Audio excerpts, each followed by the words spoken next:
అందరికీ నమస్కారం. సరస్వతి తెలుగు సాహిత్యం ఛానల్కు స్వాగతం.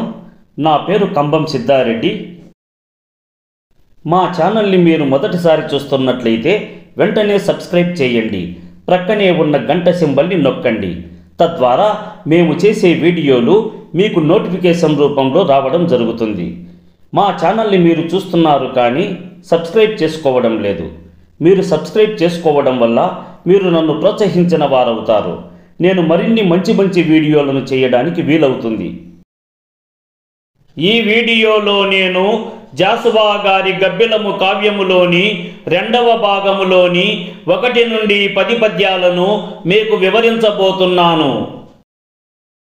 గబ్బిలమేమని చెప్పెనో గుబ్బలి ఎల్లుండు, కన్ను కోనల అశ్రుల్ గుబ్బటిల లేచి, నల్లని మబ్బులలో తక్షణంబ మాయంబయ్యన్.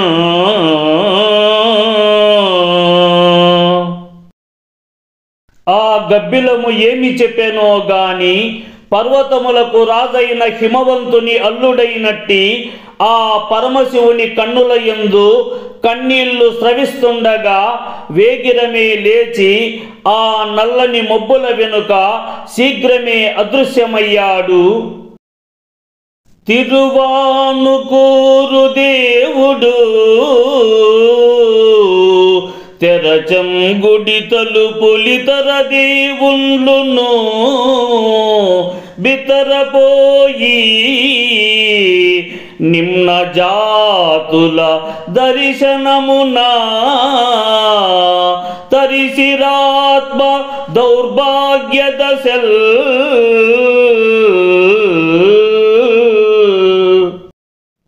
తిరువాన్కూరు నగరములోని దేవుడు నిమ్న జాతులు వారు గుడికి వస్తారని వారి కోసం ఆ గుడి తలుపులను తెరచి ఉంచాడు.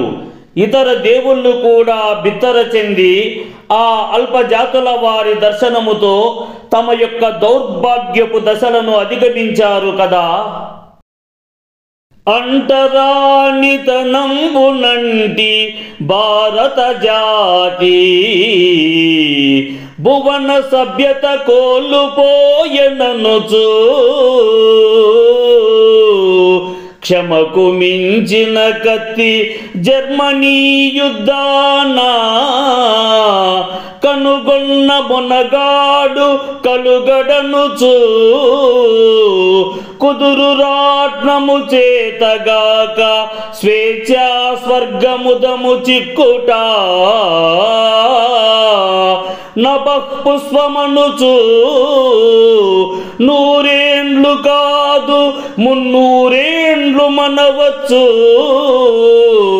న్యాయ మార్గంబునా నడువుడనుచు, నిమ్న జాతుల కన్నీటి నీరదములు పిడుగులై దేశమును కాల్చివేయుననుచు, రాట్నమును దుడ్డు కర్ర కరాన పూని దశలతో తెంచే గుజరాతు ముసలి శెట్టి,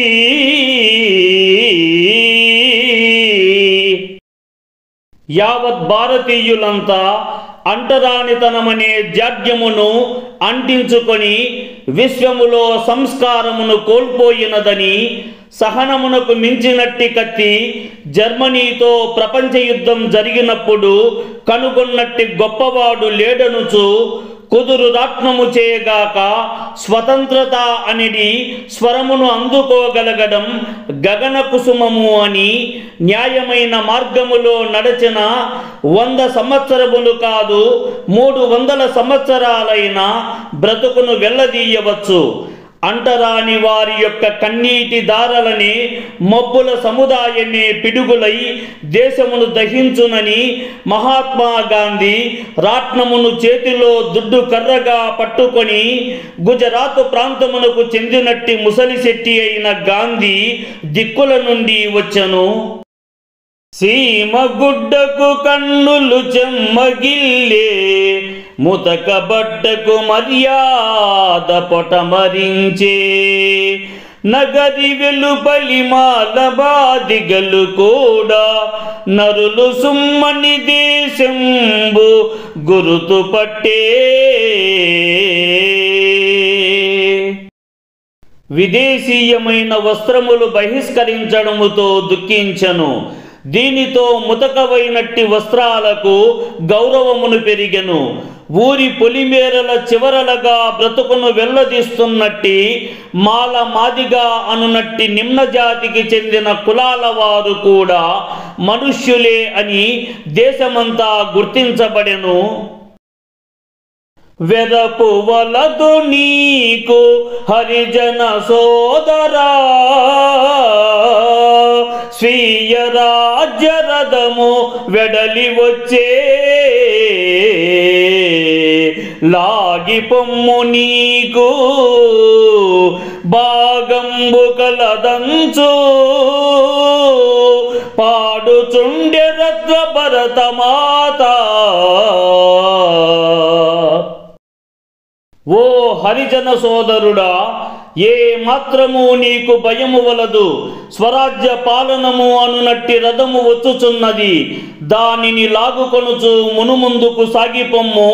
అట్టి దాని యందు నీకు కూడా భాగము కలదని భరతమాత పాడుచున్నది. ఒకనాడా మునిపక్షి తొంటి చెలికాడున్నట్టి గేహంబులోనికి ఏ తెంచి యథావిధిం తిరుగుచుండెన్ మిత్రుడీక్షించి ఉత్సుకతం పొంగి దరస్మితంబునా ఇదే జోహారహో పక్షిని అకలంకంబగు నీ సహాయమున నా అర్థంబు పండాయనే.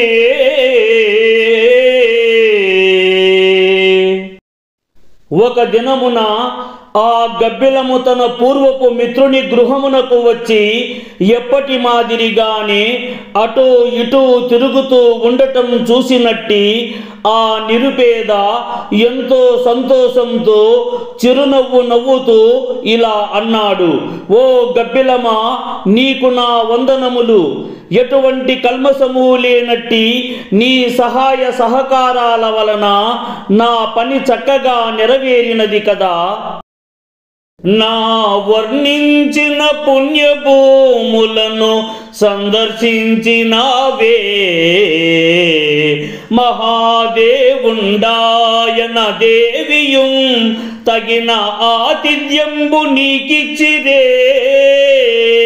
నా వాకుల్ చెవి నాటిదే మహితరత్న స్వర్ణ కాంతిచ్చట. తావద్దివ్య హిమాద్రి కందర పవిత్ర క్షేత్రముల్ సూచితే. ఓ గబ్బిలమా, నేను వర్ణించినట్టి పరమ పావనమైన అన్ని పవిత్ర ప్రాంతములను చూచితివా? ఆ పరమేశ్వరుడు, ఆయన అర్ధాంగి అయిన పార్వతీదేవి నీకు తగిన రీతిగా అతిథి మర్యాదలను చేసితిరా? నేను చెప్పినట్టి మాటలను ఆయన చెవిన పడవేసితివా? గొప్ప మహిమాన్వితమైన రత్నాలు కలిగి బంగారు వెలుగులతో కూడినటువంటి యావత్ కాంతి సముదాయం అంతటా విస్తరించి ఆ దివ్యమైన హిమాలయ పర్వత గుహలలోని పవిత్రమైన పుణ్యక్షేత్రాలను చూచితివా? పుడమికలు సరాసి మ్రగ్గిపోవుచునుండ నాట్యమాడుకొనుట న్యాయమగునే. భర్గదేవ సృష్టి పరికించి పొమ్మంచు పిలిచి వచ్చినావే పులుగు చెలియా. ఓ ఖగమిత్రమా, ఈ భూమి అంతటా కల్మసం నిండినదై అంతటా మ్రగ్గిపోతుండగా నృత్యం ఆడుతూ ఉండటం నీకు న్యాయమైనదేనా? ఓ పరమేశ్వర, ఒక్కసారి అంతటా విస్తరించినట్టి ఈ సృష్టినంతా చూసి వెళ్ళిపొమ్ము అని పిలిచి వచ్చితివా?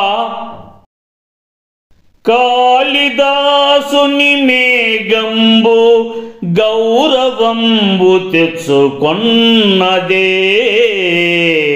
నీదు సందేశగాదా